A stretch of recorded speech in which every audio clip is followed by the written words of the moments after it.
ноябрь деп эгерде белгилене турган болсо, график. Жергиликтүү кеңештердин депутаттарын шайлоо жөнүндөгү мыйзамга өзгөртүүлөр киргизилди. Аталган мыйзам расмий жарыяланып, 6 августтан тарта күчүнө кирген. Өзгөрүүлөр аймактарды ирлештирүү реформасынын натыйжасында кабыл алынган.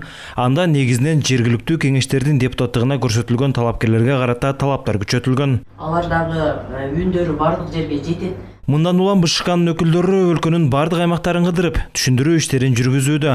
Бүгүн Кара Суу районунда жыйын өтүп, ага айыл аймактын башчылары менен жергиликтүү кеңештин төрагалары катышты. Борбордук шайлоо комиссиясынын өкүлүнүн айтымында жаңы өзгөртүүлөргө ылайык шаардык кеңештерге саясий партиялардан талапкерлердин тизмесин түзүүдө сөзсүз ден соолугунан мүмкүнчүлүгү чектелген талапкерди киргизүү, жергиликтүү кеңештин депутаттыгына ат салышуу ниети болгон учурда кызматтык укуктарын толугу менен токтотуусу, кандайдыр бир мыйзам бузуунун натыйжасында добушу жокко чыкса, кайра шайлоого катышпоо сыяктуу чектөөлөр бар. Саясий партиянын босоголору өзгөрүлдү. Мурун 7% болсо, азыр 5%ке төмөндөтүлдү.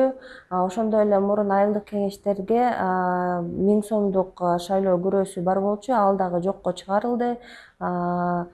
Ошондой эле дагы аралыктан электрондук добуш берүүгө мүмкүнчүлүк болот, бирок бул шайлоо дайындалып атканда президенттин жарлыгы менен дайындалат. Мурун шайлоо участкасына только мындай физический паспорт менен добуш берсе болмок.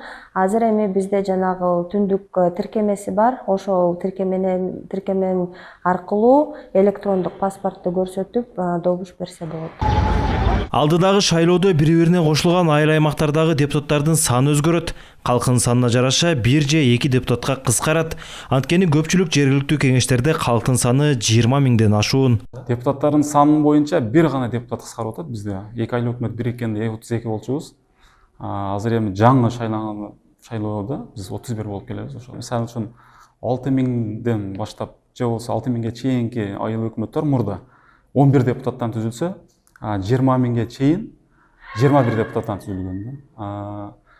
Халкынын саны 20 миң бирден жогору болгон айыл өкмөттөрдө 31 депутат түзүлгөн. Азыр эми кайрадан ошентип түзүлүп калабыз. Үндөрү бардык жерге жетет.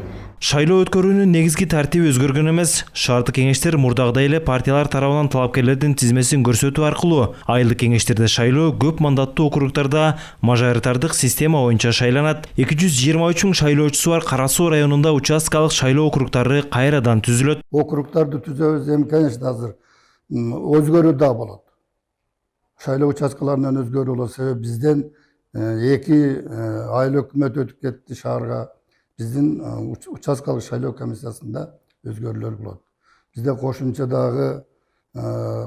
дагы бир шайлоо участкаларын уюштуралы деген сунушубузду айтып атабыз. Эгерде мыйзамдын Эске салсак, буга чейин өлкө башчысы аймактык реформадан кийин жергиликтүү кеңештердин депутаттары таратылып, кайра шайлоо өтөрүн билдирген. Аларды кайра шайлоо ушул жылдын ноябрь айында дайындалышы болжолдонууда.